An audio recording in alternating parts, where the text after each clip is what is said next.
yaakaar Serigne Cheikh Ahmed Tidiane Sy Al Maktoum dafay wax ne yaakaar dina tax sax coono dina tax sax ñàkk woyof waaye yaakaar bu dañee àdduna tukki yaakaar googu nag moom moo yàqeeku moo tax ñooñu croiser seen bras ñoom damay wax ak ñoom ñoo ngi ci seen kër yi toog ñoo ngi ci seen liggéeyukaay yi ña nga ca bitim réew toog damay leen di ñaan ñu jóg taxaw ngir Sénégal sunu borom sax day yónni yonent ba mu dem bu demee ña ko wuutu commencé wàcc yoon wi mu yónni waat keneen bu ngeen gisee it sunu borom du deñ di yónni ci kaw suuf ay jëmm yoo xamante ni dañuy jóg ngir yeesal li nga xamante ni loolu la fi gaa yu baax ñi bàyyi woon Sénégal nag ay gaa yu baax dañoo bàyyee héritage bu riche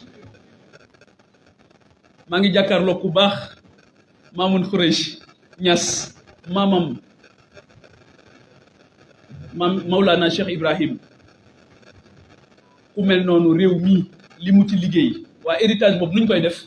héritage boobu yàqkat war nañ koo hériteem saagakat war na koo hériteem kuy wuññi sutura war na koo hériteem kuy sosal nit war na koo hériteem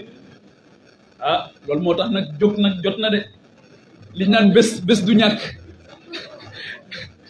waaw kon taxawaay bi mënta ñàkk loolu moo tax Sénégal rek ci politique askanu Sénégal ñoom lañ ci doon déglu ñoo ci sunuy kilifa ñoom rek la ñu fas yéenee taxawal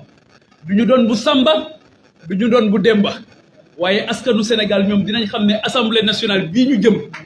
dinañ fa am ndaw loo xamante ni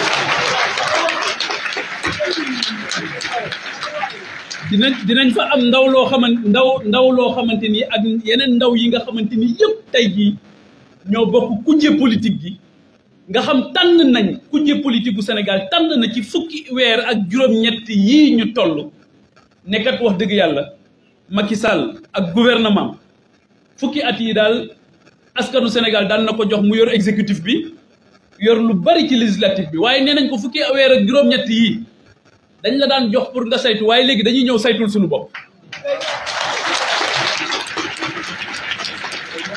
dinañ fukki weer ak juróom-ñett yi ko dese ci bopp Sénégal askanu Sénégal dañuy ñëw saytul suñu bopp contrôler ko proposer ay loi ba pare évaluer li nga xamante ni moom mooy les politiques publiques comme ni ko réforme 2016 bi waxee ci référendum bi évaluation des politiques publiques te contrôle boobu pour nga def ko wax dëgg yàlla foog nga moom sa bopp